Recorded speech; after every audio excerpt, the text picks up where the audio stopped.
Welcome to This Explainer. Today, we are unpacking the story of arguably the greatest empire in human history. Imagine a civilization so powerful that its laws are literally still the backbone of modern governments today. An empire where you can still walk on their roads after more than 2,000 years, and whose words shaped dozens of the languages we're speaking right now. This is a story of incredible, unmatched ambition, but also of catastrophic failure, and I am so ready to dive into all of it with you. Okay, let's just dive right into this. 70 million. That is the staggering number of people living under Roman rule at its absolute peak. To put that into perspective, we're talking about an empire that stretched massively across 3 entire continents. It transformed from this tiny, kind of insignificant village into the undeniable center of the known world. The sheer scale of what they managed to achieve is honestly mind-blowing. Which brings us to the big question for this explainer, right? The puzzle we're going to solve together today. How exactly did a tiny settlement beside the river Tiber become the greatest empire the world had ever seen? It's a completely cinematic journey. We're going from a muddy riverbank in central Italy to an unstoppable global superpower that dictated the lives of millions. But, to truly understand this history, we actually have to start with a pretty surprising truth. The empire collapsed from within. I want to plant this narrative seed right now. The Roman Empire wasn't just destroyed overnight by one dramatic, epic battle against an outside enemy. No, it slowly, agonizingly collapsed from the inside out. We're talking political corruption, endless greed, brutal civil wars, and eventually, relentless invasions. So keep that internal fragility in the back of your mind as we trace their epic rise. Section 1. From Myth to Settlement. So picture this. More than 2,700 years ago, central Italy was basically just scattered, struggling farming villages. Life was brutal, and survival meant working your absolute hardest from sunrise to sunset. So how did Rome actually emerge from that? Let's take a look at this timeline. Starting way back in 753 BC, according to Roman legend anyway, this is when the city was officially founded by twin brothers Romulus and Remus. The myth goes that these twins were abandoned as babies, rescued and nursed by a she-wolf, and then found by a shepherd. Wild, right? But as adults, when they decided to build a city together, a massive argument turned deadly. Romulus actually killed his brother Remus and naturally named the new city after himself, Rome. Now let's contrast that super violent myth with the actual, on-the-ground archaeological reality.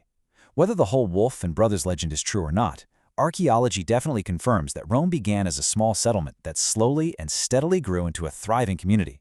And why? Because the location was absolutely perfect. The nearby river Tiber made trade super easy.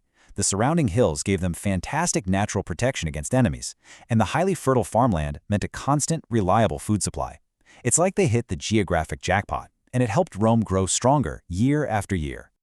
Moving on to Part 2. Birth of the Republic. For its earliest centuries, Rome was actually ruled by kings. Some were respected, but others were deeply feared tyrants. That is, until the citizens finally got fed up and overthrew their final tyrant in 509 BC.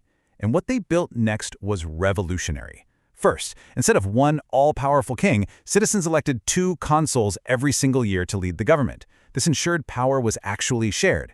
Second, they created the Senate to advise these consuls on big decisions. And third, they established this profound cultural belief that every single citizen had a duty to protect the state. Now, yes, wealthy men still held most of the actual political power, but this new republic was a massive step away from dictatorship. Honestly, it went on to inspire many of the modern democracies we live in today. So the crucial point here is how this incredible citizen loyalty translated out on the battlefield. The Roman legions were disciplined, highly trained, and completely relentless. But here is the real game changer that set them apart from everyone else. Unlike other ancient armies that would just pack up and go home after a battle, the Romans stayed to secure what they conquered. They built forts, they laid down miles of roads, they established entire colonies. Every single victory permanently expanded their footprint and made Rome even stronger. Which brings us to Chapter 3. The Punic Wars. By the 3rd century BC, Rome controlled most of the Italian peninsula, but an even bigger boss battle was waiting for them, Carthage. The struggle between Rome and this wealthy trading empire across the Mediterranean Sea would literally decide the future of the ancient world. There simply wasn't room for 2 superpowers. And to truly grasp the sheer scale of this clash, we've got to talk about Carthage's absolute greatest military commander, Hannibal. He is remembered as one of history's ultimate military minds, and he was about to unleash a brilliantly terrifying strategy against the Roman Republic. In 218 BC, Hannibal shocked the world. Instead of taking the expected route and attacking Rome by sea, he decided to attack by land. And not just any land route, folks. He marched his entire massive army straight across the towering Alps. He literally brought thousands of soldiers and horses over some of the most unforgiving, brutal mountain terrain on the planet. Just try to picture the extreme physical realities of this crossing. They are marching through freezing temperatures, navigating deadly cliffs, and facing sudden, crushing avalanches. This journey was considered practically impossible at the time, and an immense number of Hannibal's soldiers did not survive it. The loss of human life was absolutely staggering. And he didn't just bring men and horses, no way. He did it with dozens of massive war elephants. Just imagine the sheer, unprecedented terror these gigantic beasts caused when Hannibal finally reached Italy. Despite those devastating losses in the mountains, he made it. And using these elephants, along with his tactical genius, he defeated the Roman armies again and again and again. For years, Rome seemed dangerously close to total destruction. But instead of giving up, Roman leaders changed their strategy. It really highlights their unbelievable resilience. They absolutely refused to surrender. So, to force Hannibal to leave Italy, the Romans aggressively took the fight directly to him. They attacked his homeland of Carthage, forcing him to rush all the way back across the sea to defend it. This brilliant countermove brings us to a massively important year, 202 BC. This is the year when Roman general Scipio Africanus finally defeated Hannibal at the decisive Battle of Zama. Carthage was utterly broken. It never fully recovered, and was eventually completely destroyed by Rome. Just like that, Rome's absolute greatest rival was wiped from the board forever. Section 4. Unstoppable power and corruption. With Carthage out of the picture, absolutely nothing stood in Rome's way, and the armies rapidly expanded in every direction. Now, what's really interesting about the data here is just how much wealth came flooding into the capital. From conquered Greece and Spain, they brought in endless gold and silver. From North Africa, vast amounts of grain and enslaved people. From Asia Minor, incredible luxury goods. I mean, Rome became richer than anyone could have ever dreamed. Magnificent, towering temples rose up across the city.